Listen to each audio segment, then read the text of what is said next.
આજે આપણે ચોરસની અંદર કેટલા ચોરસ. નમસ્કાર વિદ્યાર્થી મિત્રો, આજે ફરી એક વખત આપણે એક દાખલો લઈને આવી ગયા છીએ. અગાઉના વિડીયોમાં આપણે જોયું હતું કે ચોરસની અંદર કેટલા ચોરસ આવેલા છે, પરંતુ આજે આપણે જોઈશું કે લંબચોરસની અંદર તમારી સામે જોશું. આપણે જોઈએ કે પ્રશ્ન નંબર 1 લંબચોરસમાં કેટલા ચોરસ આવેલા છે.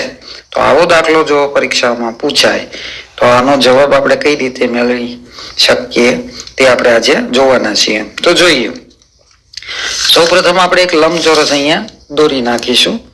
તમે જુઓ કે અહીંયા મેં ખાનાવાળું જ એક કાગળ લીધેલો છે, જેથી કરીને આપણને ચોરસ દોરવામાં, લંબચોરસ દોરવામાં સરળતા રહે. તો અહીંયા આપણે એક લંબચોરસ લઈ લઈએ, નાનકડો એવો લંબચોરસ. સૌપ્રથમ આપણે સરળ લંબચોરસથી શરૂ કરીશું.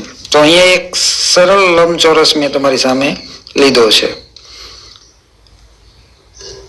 આ લંબચોરસ છે. હવે આ લંબચોરસની અંદર કેટલા ચોરસ આવેલા છે એવો પ્રશ્ન પૂછે તો આપણે કઈ રીતે એનો જવાબ મેળવી શકીએ એ જોઈએ. તો કંઈ કરવાનું નથી, અહીંયા આડા અને ઊભા ખાના જે છે એ લખી નાખવાના છે. એમાં અંકો, એમાં પહેલામાં લખીશું આપણે 1, 2 અને 3.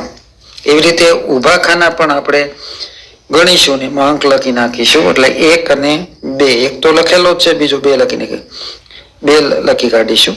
હવે સૌથી મોટો અંક જે છે એ જોવાનો છે. તો અહીંથી સૌથી મોટો અંક કયો છે તો કે 3, અને આ ઊભા ખાનામાં સૌથી મોટો અંક કયો છે તો કે 2.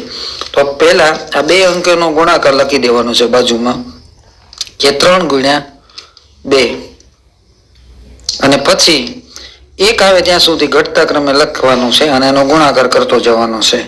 તો અહીંયા 3માં 1 ઘટાડીશું તો 2 આવશે, અને 2માં 1 ઘટાડીશું તો 1 આવશે. હવે 1 આવ્યું એટલે અહીંયા વાત પૂરી થઈ ગઈ, અહીં બ્લોક કરી દેવાનું, બંનેનો ગુણાકાર માંડી દેવાનો છે.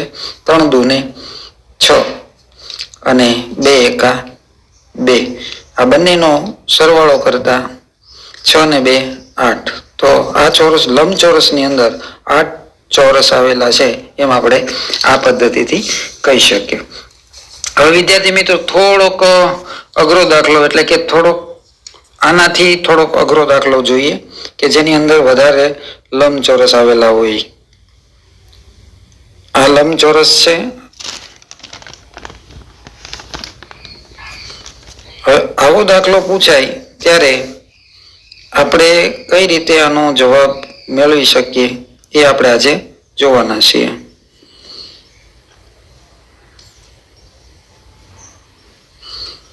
તો આ થયો લંબચોરસ. આવો દાખલો જ્યારે પૂછાય ત્યારે પણ આપણે મેથડ તો આગળ જોઈએ એ રીતે જોવાની છે. તો સૌપ્રથમ શું કરીશું તો આડા અને ઊભા ખાનાઓ ગણી અને એમાં અંકો લખી નાખીશું.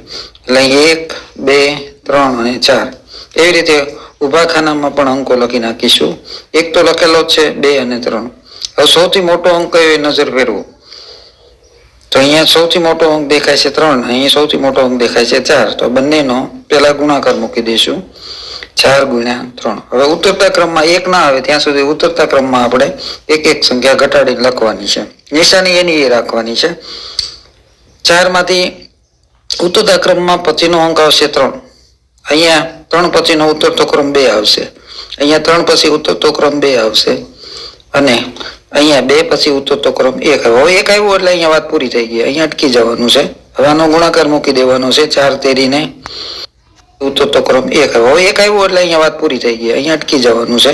હવે આનો ગુણાકાર મૂકી દેવાનો છે, 4 તેરીને 12, 3 દૂને 6 અને 2 એકા 2. હવે આનો બધાનો સરવાળો કરી દેવાનો છે. એટલે જોશું તો 6 ને 2 8, 8 ને 12 20. તો આ લંબચોરસની અંદર 20 ચોરસ આવેલા છે એમ આપણે સરળતાથી કહી શક્યા. તો વિદ્યાર્થી મિત્રો, આજનો આ વિડીયો કેવો લાગ્યો? જો આપને ગમ્યો હોય તો આપ લાઈક કરશો, સબસ્ક્રાઇબ કરજો અને બેલ આઇકનને દબાવી દેજો. જો કે આપણે કોઈ પ્રસિદ્ધિ માટે આ વિડીયો બનાવતા નથી.